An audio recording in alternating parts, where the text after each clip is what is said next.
본 내용은 투자 판단 참고용이며 모든 투자의 최종 책임은 투자자 본인에게 있음을 알려드립니다. 특정 종목의 매수 또는 매도를 추천하는 것이 아닙니다. 자, 주식으로 세상을 이해하기에 오신 걸 환영합니다. 오늘 다룰 종목 정말 재미있는 녀석이죠. 성적표는 영 형편없는데 주가는 우등생처럼 52주 신고가를 찍고 있어요. 바로 에이프릴 바이오인데요. 이 기반적인 성적표 뒤에 숨겨진 진짜 이야기를 한번 시원하게 파헤쳐 보겠습니다. 바로 이 질문이 오늘 우리가 풀어볼 핵심 미스터리입니다. 매출이 92%나 폭락하고 적자로 돌아섰는데 주가는 왜 딴 세상 이야기처럼 헐멀 날아가는 걸까요? 이건 소위 바이오텍의 계곡이라고 부르는 아주 전형적인 구간에 들어섰기 때문입니다. 임상성공이라는 저 높은 산을 넘기 전까지 연구개발 비용 때문에 실적은 바닥을 기는 거죠. 그래서 회계장부와 미래가치 사이에 깊은 골짜기가 생기는 현상인데 이런 기업을 볼 땐 숫자 너머를 잇는 훈련이 아주 중요합니다. 2026년 2월 9일에 나온 실적 공시를 처음 보신 분들은 아마 이 회사 큰일 난 거 아니야? 싶으셨을 겁니다. 숫자만 보면 충분히 그럴 수 있죠. 하지만 20년 넘게 이 시장을 봐온 제 경험상 시장은 언제나 숫자 너머의 이야기를 먼저 읽어내더군요. 그 이야기가 대체 뭔지 지금부터 한번 들여다보겠습니다. 자, 이 표를 좀 보시죠. 2024년에 275억 원이던 매출이 다음해 21억 원으로 말 그대로 곤두박질 쳤습니다. 증감률에 마이너스 92%라고 선명하게 찍혀 있죠.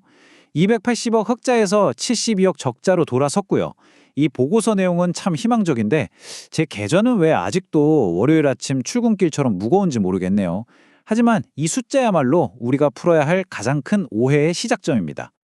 이걸 사업 실패로 읽으면 완전히 잘못 짚는 겁니다. 2024년에 저 엄청난 실적은 기술을 개발해서 글로벌 제약사에 거액에 파는 라이센스 아웃 모델이 성공적으로 터진 결과물일 뿐이죠. 작년에 룬드백, 에보뮴과 큰 계약을 맺고 받은 계약금이 한 번에 들어왔기 때문에 올해 실적이 초라해 보이는 기저효과가 발생한 겁니다. 작년에 특별성과급을 두둑이 받았다가 올해는 그게 없으니 마치 연봉이 깎인 것처럼 보이는 그런 착시 현상 같은 거죠. 그래서 이 72억 원의 적자는 나쁜 적자가 아니라 미래의 황금알을 낳을 거위를 키우기 위한 사료감, 즉 건강한 적자로 봐야 합니다. 신약 개발하는데 돈 쓰는 건 당연한 일 아니겠습니까? 오히려 연간 70억 원대 비용으로 여러 글로벌 임상을 관리하고 있다는 건 이 회사가 살림을 아주 야무지게 하고 있다는 방증이기도 합니다. 자, 그럼 이제 겉으로 보이는 손익계산서는 잠시 접어두고 이 회사의 진짜 맷집, 그러니까 재무상태표를 한번 열어보죠. 여기서부터 진짜 실력이 드러납니다. 이 표를 보시면 바로 답이 나옵니다. 총 자산이 971억 원인데 이 중에서 갚아야 할 빚, 즉 부채는 고작 8억 원에 불과합니다. 나머지 963억 원이 전부 자기 돈이라는 뜻이죠. 이건 거의 무차입 경영, 현금으로 가득 찬 요새나 다름없습니다. 부채 비율이 1%도 안 된다는 건 앞으로 몇 년간은 돈이 급해서 주주들 지분 가치를 희석시키는 유상증자를 할 가능성이 거의 없다는 강력한 신호입니다. IMF 외환위기나 2008년 금융위기 때 우리가 뼈저리게 배운 게 뭡니까? 위기가 닥쳤을 때 빚 많은 기업부터 쓰러진다는 거였죠. 에이프릴 바이오는 그런 외부 충격에 흔들릴 위험이 아주 적은 겁니다. 재무가 이렇게 탄탄한데 많은 분들이 고개를 갸웃하는 지점이 하나 있습니다. 그렇게 좋으면 왜 임원들은 주식을 파는 겁니까? 이 내부자 매도 이슈 한번 정면으로 다뤄보겠습니다. 보통은 내부자들이 뭔가 안 좋은 정보를 아니까 파는 거 아니냐고 생각하기 쉽죠. 하지만 지금 시장의 고수들은 이걸 정반대로 해석합니다. 오히려 곧 있을 중요한 데이터 발표를 앞두고 언제 터질지 모르는 시한폭탄, 즉 오보액 물량이 미리 소화되어서 불확실성이 해소됐다고 보는 겁니다. 큰일을 앞두고 미리 집안 정리를 싹 했다, 이렇게 보는 거죠. 그리고 이 해석을 뒷받침하는 게 바로 증권사들의 움직임입니다. 이 문구 좀 보세요. 저평가. 한국투자증권이나 IBK 같은 주요 증권사들이 지금 이런 리포트를 쏟아내고 있습니다. 이건 소위 똑똑한 돈이 임원들이 파는 물량을 오히려 좋은 매수 기회로 보고 담고 있다는 아주 강력한 증거입니다. 자, 지금까지의 분석은 전부 서론에 불과했습니다. 이제부터가 이 이야기의 진짜 심장부, 에이프릴 바이오의 미래를 결정지을 두 개의 거대한 이벤트에 대한 이야기입니다. 여러분, 달력에 동그라미 꼭 쳐두십시오. 바로 3월과 6월, 이 두 번의 데이터 발표가 이 회사의 운명을 결정지을 사실상의 기말고사입니다. 특히 6월에 열리는 엔도나 바이오 USA 같은 행사는 전 세계 제약 바이오 업계 사람들이 다 모이는 가장 큰 장터라서 여기서 발표하는 데이터는 그만큼 주목도가 높을 수밖에 없죠. 첫 번째 시험 과목은 APBR3, 아토피 치료제입니다. 이게 만약 성공한다면 단순히 신약 하나가 추가되는 수준이 아니라 기존 약들보다 효과나 안전성 면에서 월등한, 소위 말하는 계열 내 최고, 즉 베스트 인 클래스 신약이 될 수 있습니다. 시장의 게임 체인저가 될 가능성이 있다는 거죠. 이 차트를 한번 보시죠. 왼쪽에 아주 작게 보이는 막대가 현재 이 회사의 가치입니다. 그리고 오른쪽에 저 빌딩처럼 거대하게 솟아있는 막대가 2030년에 예상되는 40조 원짜리 아토피 시장 규모고요.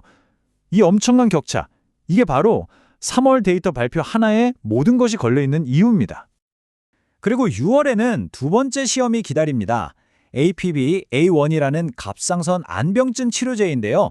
이 약은 기존 치료제들이 가지고 있던 아주 치명적인 부작용 문제를 해결하는 것을 목표로 합니다. 이게 해결된다는 건 기존 시장의 환자들을 그대로 흡수할 수 있다는 뜻이기도 하죠. 만약 이것까지 성공하면 그야말로 연타석 홈런입니다. 이 두 개의 신약 파이프라인이 현재 가치를 증명하는 시험대라면 이 회사는 이미 다음 세대 성장 엔진까지 준비하고 있습니다. 바로 리맵이라는 플랫폼 기술이죠. 기존의 SAFA 기술이 약효를 더 오래가게 만드는 기술이었다면 이 리맵은 하나의 항체에 여러 개의 다른 부기를 달 수 있게 해주는 한 단계 진화한 기술입니다. 이걸 통해 자가면역 질환을 넘어 요즘 가장 뜨거운 항암제 시장, 특히 항체, 약물 접합체, 즉 ADC 분야로까지 사업을 확장할 수 있게 되죠. ADC는 쉽게 말해서 암세포만 정밀 타격하는 유도미사일 같은 기술이라서 현재 항암제 시장의 판도를 바꾸고 있습니다.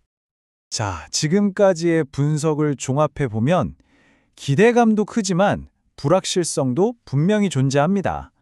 그럼 이런 상황에서 우리 투자자는 어떻게 접근해야 할까요? 제가 20년간 시장에서 살아남으며 터득한 원칙을 바탕으로 정리해드리겠습니다.